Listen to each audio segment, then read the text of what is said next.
Can you tell me something about the situation that you found yourself in? Back in 2007, I found myself homeless, addicted to crystal meth and cocaine. I actually, my first 2 weeks outside, I was on Port Coquitlam City Hall stairs.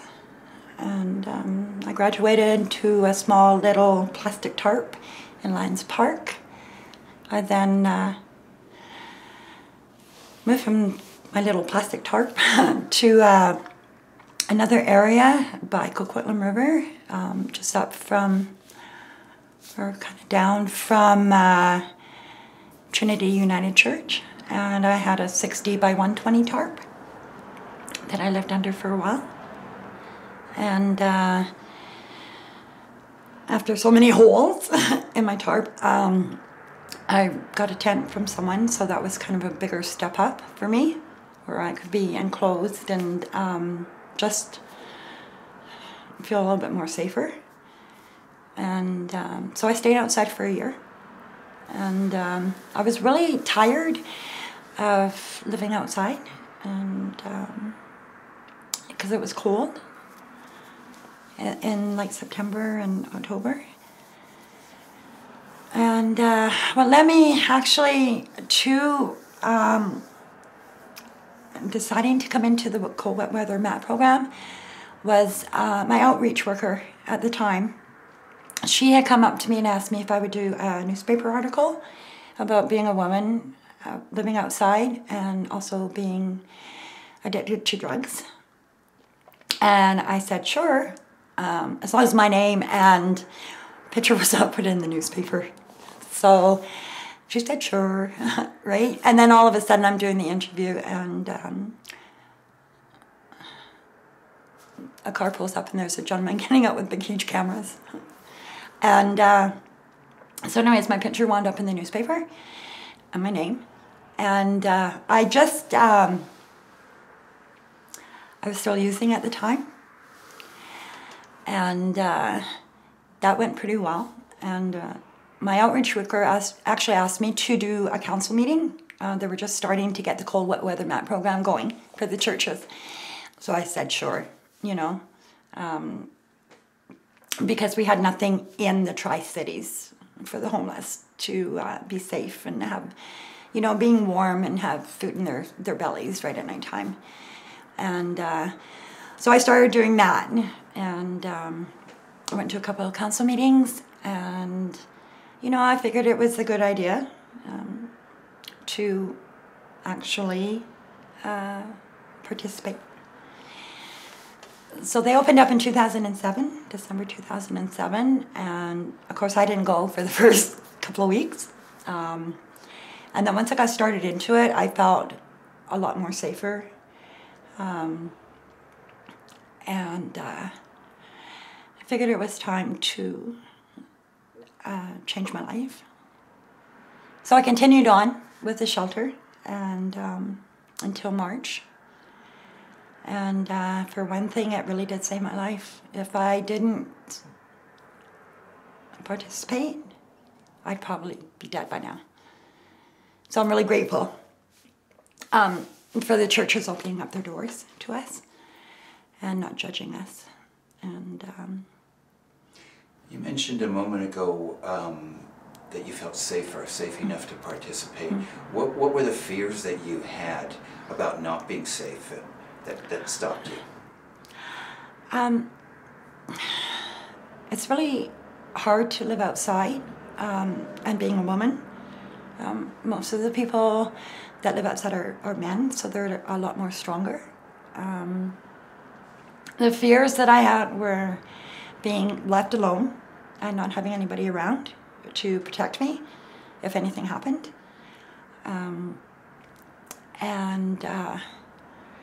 Just, there was a lot of vigilantes out there at the time.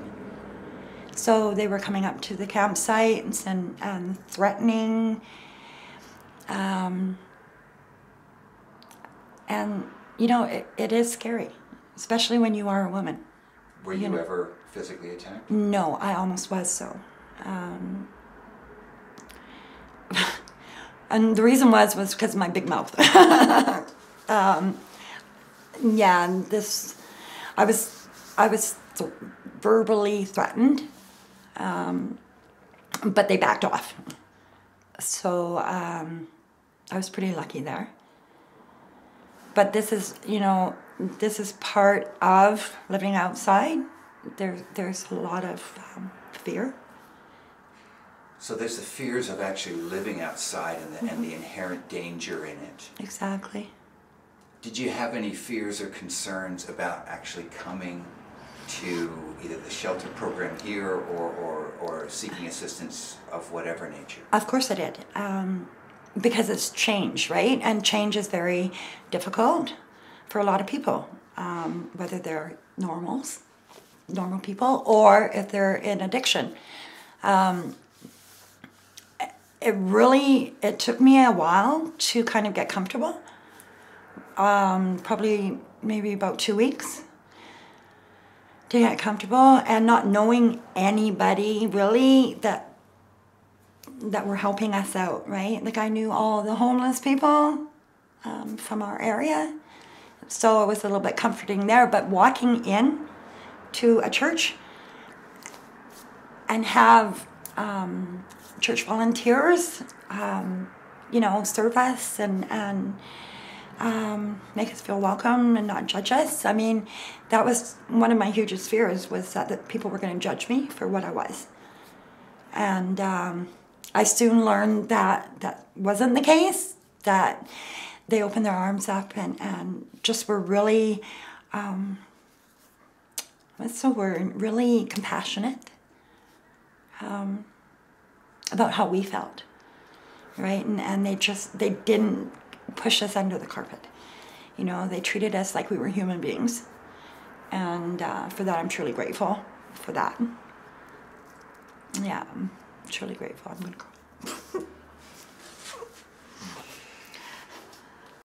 Ending up homeless and being abusing the drugs that you did, was that something that you ever thought would happen to you prior to the fact? Not in a million years. When I was younger and stuff, I drank, and to me that was acceptable, and it was something that everybody did, and then I drank for quite a while, and then I got into the substances, and I honestly really never thought that my life would be like that. And at the same time, I thought that was the way my life was going to be for the rest of my life. And it takes a lot of courage and willpower to admit that you're an addict. And it takes a lot of courage to ask for help. And it took me a long time. But with the MAT program, it made it so much easier for me. So tell me how you've turned your life around. It's been a struggle. I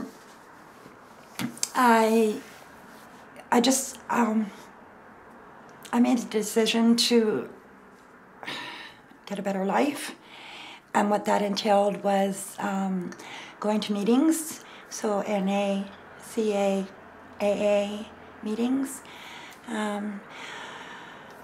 volunteering at a local food bank, and just trying to help out other people with addictions and that are homeless, because I know what they've been through, because I went through it. So I just, I take it day by day, and I don't really look into the future, because that hasn't come yet. And I have a lot of faith in God, today, if it wasn't for God's grace, I wouldn't be here today and do this.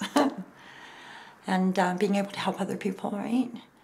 And that's one of my passions, is to help others and let them know that there's a better life than using drugs and alcohol.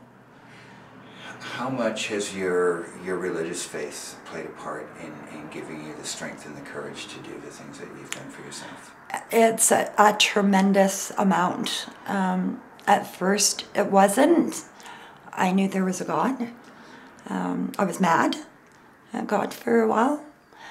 But just by His grace, right, like every day I'm still alive. He still wakes me up in the morning clean and sober. And I pray every single day for guidance. So it's grown a lot in these 6 years. And I'm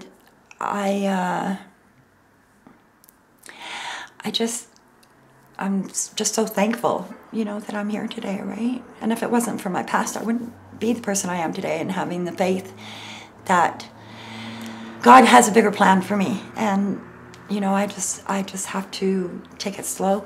And, yeah. So the things that you've learned through your experience of having gone through those hard times and pulling yourself out of it, and now you're for a while you've been helping other people with their difficulties. What are the lessons that you've learned by going through that process? Wow. That's a huge question. It's a huge question. The lessons. Oh my gosh.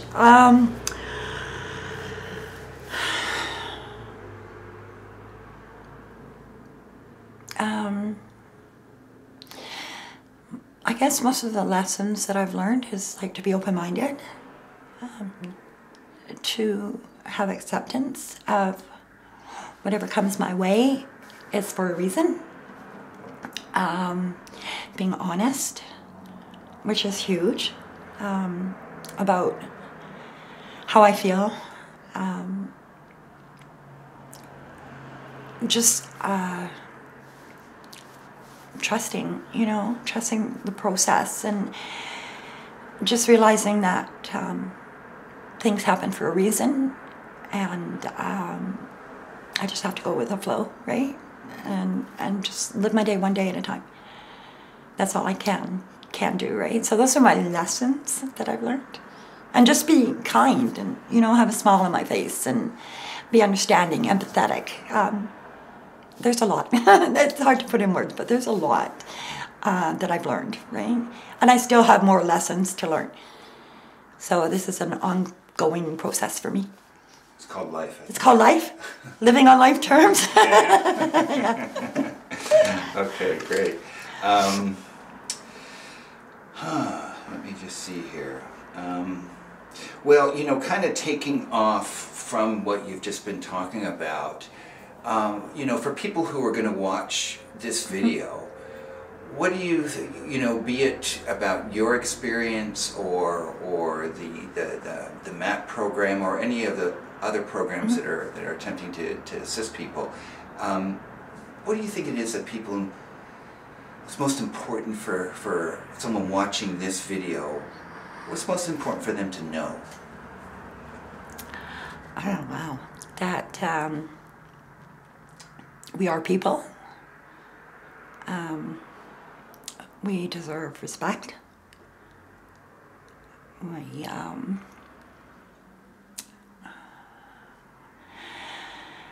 We deserve not to be judged for our mistakes that we've made. And just really what I would like to see is the community to have love and compassion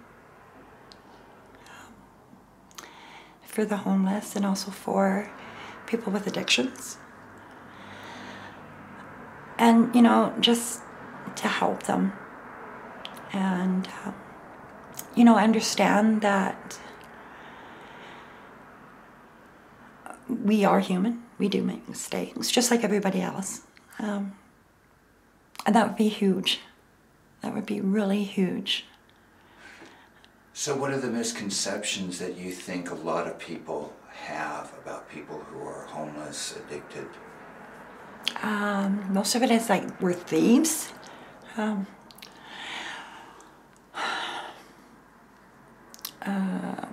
with that is that we're dishonest.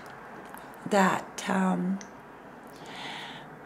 you know, if they have children, that we want to bring their children into our fold, which we don't want to do. We don't, you know, honestly, like when I was out there, I'm talking for myself. I would never, ever, ever, ever do anything to hurt a child, or to damage a person's property. I guess you could call me kind of unique in a way. I was very calm and everything when I was outside. You know, people used to come up to my campsite and just hang around me because it was a safe, well, I'm about to say, it was a safe place for people to come, you know, and just hang out, right?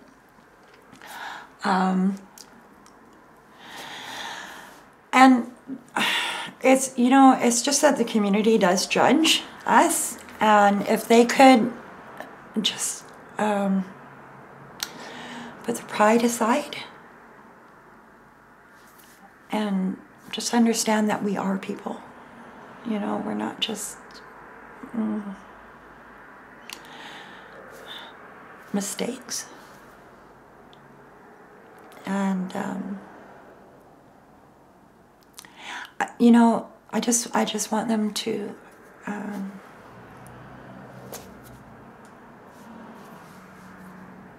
maybe put themselves in our shoes, kind of walk in our shoes for a little bit and see what it's like.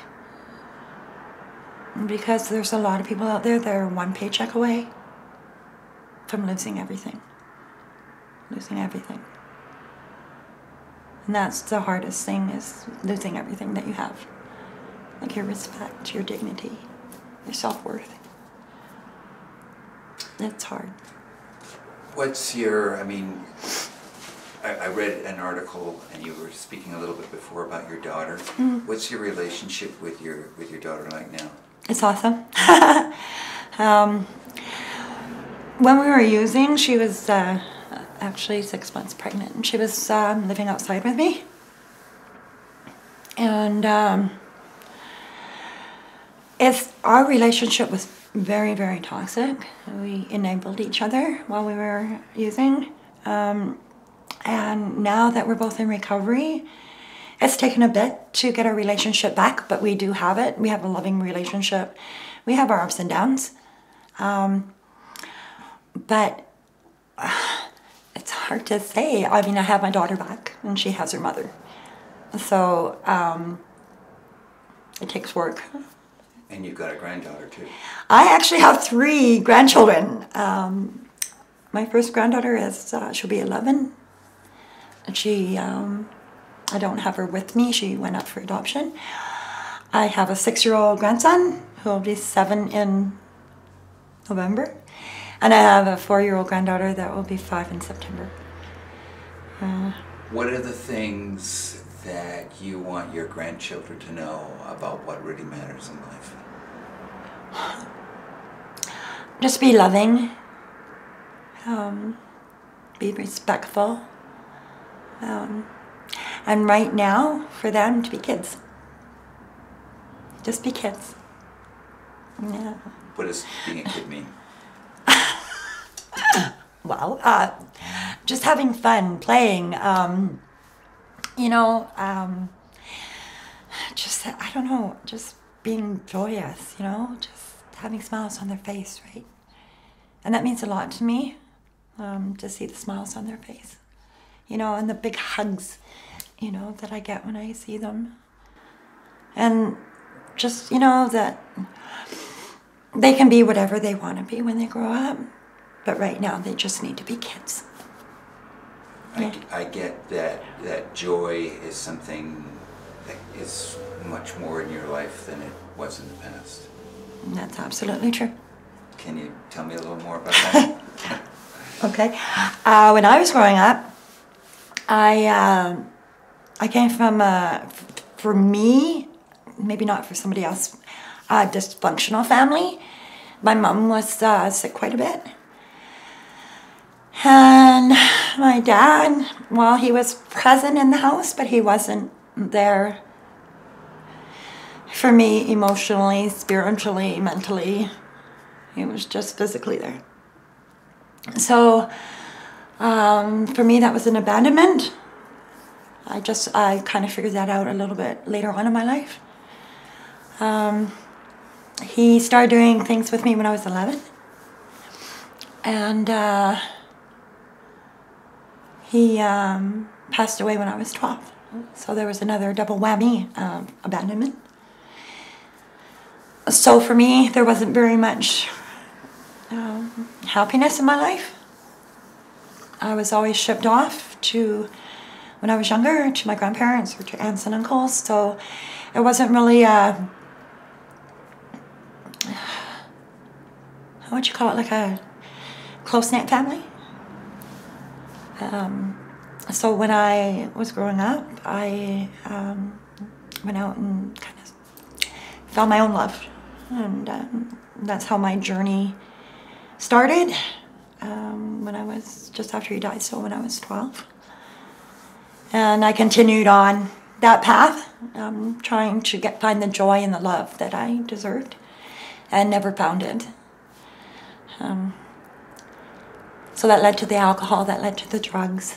I got married before I did the drugs, and I thought I'd be happy there, but I wasn't. I had my daughter, I thought that would make me happy. It did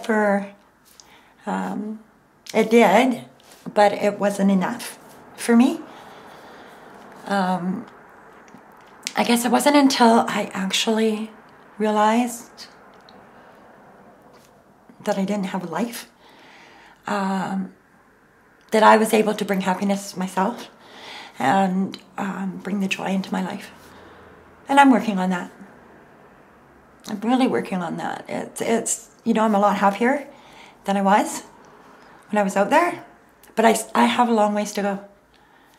A long ways to go. And this is a lifelong journey that I'll be on, you know, until the day I die. So the training that you're doing as a counselor and the various volunteer work that you're doing, what does that give you?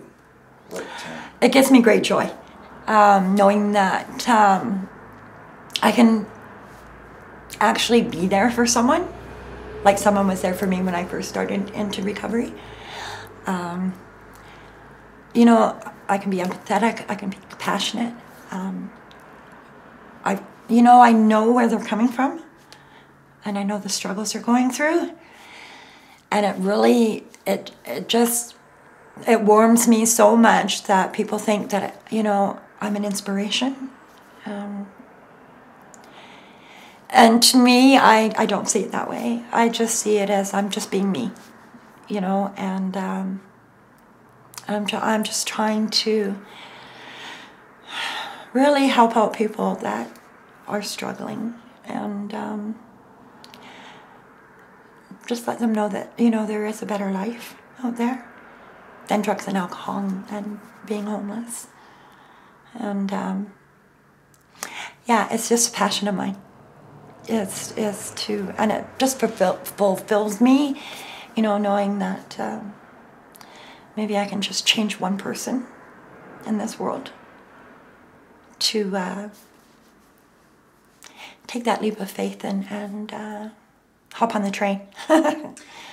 What would you like? I mean, you've talked about a number of things. You've talked about the compassion, the attitude, I guess you could say, of people who assisted you and how important that was. And then there's also the concrete aspect of it, a warm, dry place to sleep, food, etc. What more would you like to see happening, be it in Port Moody or elsewhere in the Lower Mainland, or in terms of concrete programs? Wow, that's That's a hard one for me right now. I'm so much out of the loop of what's going on.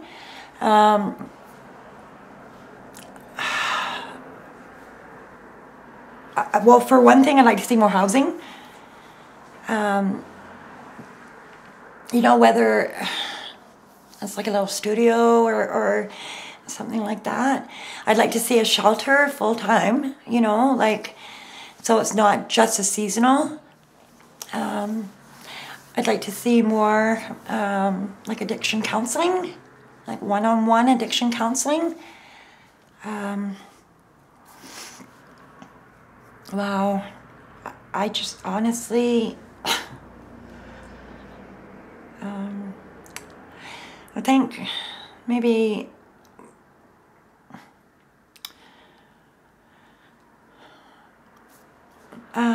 just more maybe of the community giving, like donations, you know, like things that the homeless need, like toothpaste, toothbrushes, things like that, you know, and then in the cold months, like socks, scarves, gloves, hats. You know, like if everybody could just get together and have a drive kind of thing, I think that would help a lot. It seems to me that when there's a will, there's a way. Oh, yes. And so what's your perspective on what's in the way of there being more will? Okay. Should I say that again? Is that a little muddy? That was a little bit too... Okay, so what do you think it would take for people to have more willingness to actually do things that would be more supportive? I think just understanding of the situations that we're in, and just to do a little research on it. You know, and to just get more information on people that are homeless and people that are addicted. And I think that would help a long way, so that they do have an understanding of what we go through and what our lives are like, you know, while we're in that situation. It's not a glamorous life that we have, you know, and just people take things for granted. And honestly, it shouldn't be that way. Just be thankful for what you have at the moment, and not want all the material things, because we certainly didn't have material things when we were out there. You know, basically we had the clothes on our back, and maybe not even some kind of shelter. So if people can not take things so much for granted of what they have, you know, and just understand that they are, and they can be, just one step away from losing everything that they have. So in all due respect, is, you know, just have a little bit of compassion and understanding that life sucks sometimes, right? And just be grateful that you're alive, you have food, and you have shelter. Yeah. Is there anything that you want to ask? I think you're doing a great job. Both of you. I'm so nervous. You're doing a fabulous job. It's just an honor to listen, really. Thank you. Yeah. Thank you. I really mean that. I'm just going to check and see if there's anything I want to ask you that I might have missed.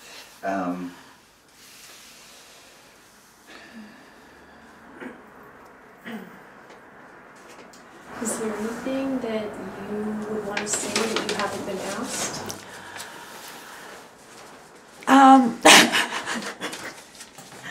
You know what? I'm truly honored to have done this. Just a little bit of how grateful I am.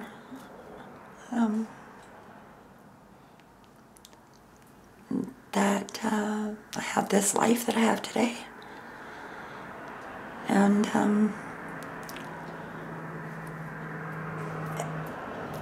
for me, this is an everyday process. I'd just like to say that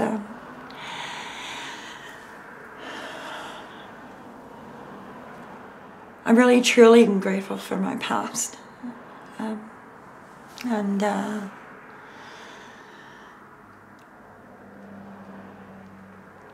that I've actually met a lot of wonderful people along this journey, especially my first year of being outside, and also being in recovery. If it wasn't for that, most likely I wouldn't be here today. So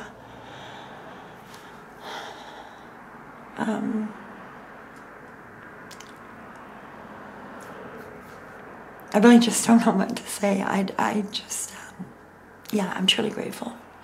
I'm blessed to be able to do this today, and I hope it helps to get some more information out. I have no doubt that it will. And I think the people that you come into contact with are also blessed. Thank you.